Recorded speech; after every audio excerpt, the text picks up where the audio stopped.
Let's go over graphing square roots, and we'll start with the most basic one, y equals the square root of x. So let's look at a table.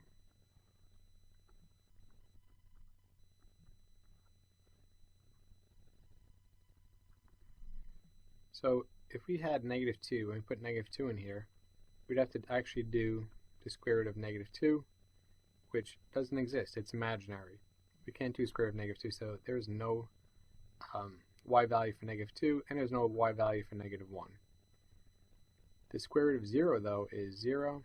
The square root of 1 is 1. The square root of 2 is 1.414.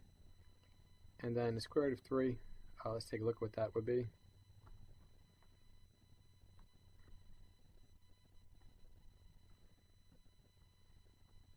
.732.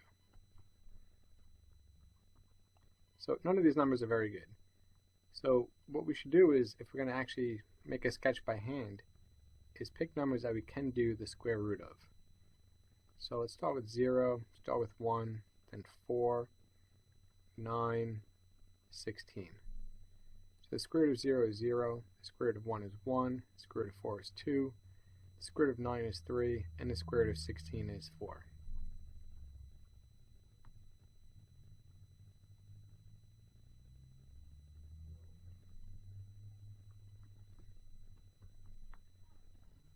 Alright, so we have 0, 0, 1, 1, 4, 2, then we have 9, 3.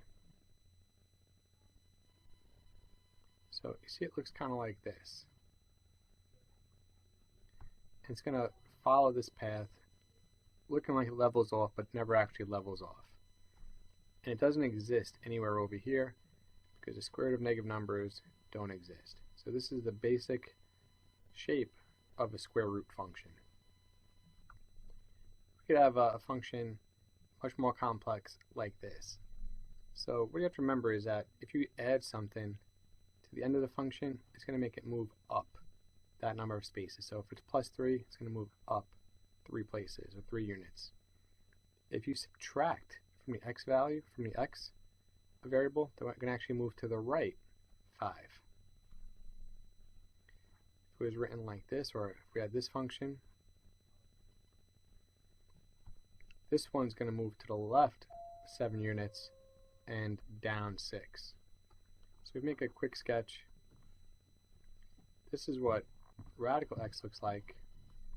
So then radical x minus 5 plus 3 is going to move to the right 5.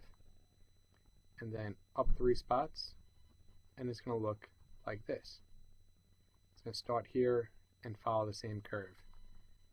If we look at this one, it's going to move to the left 7 spots and down 6, so it'll be about here, and it'll follow the same curve as the rest of them. So if you add or subtract to the x, it's going to move left and right. If you add or subtract at the end, it's going to move up and down. Subtracting from the x moves right, adding to the x moves left. Then at the end, if you add a number, you move up. If you subtract a number, you move down.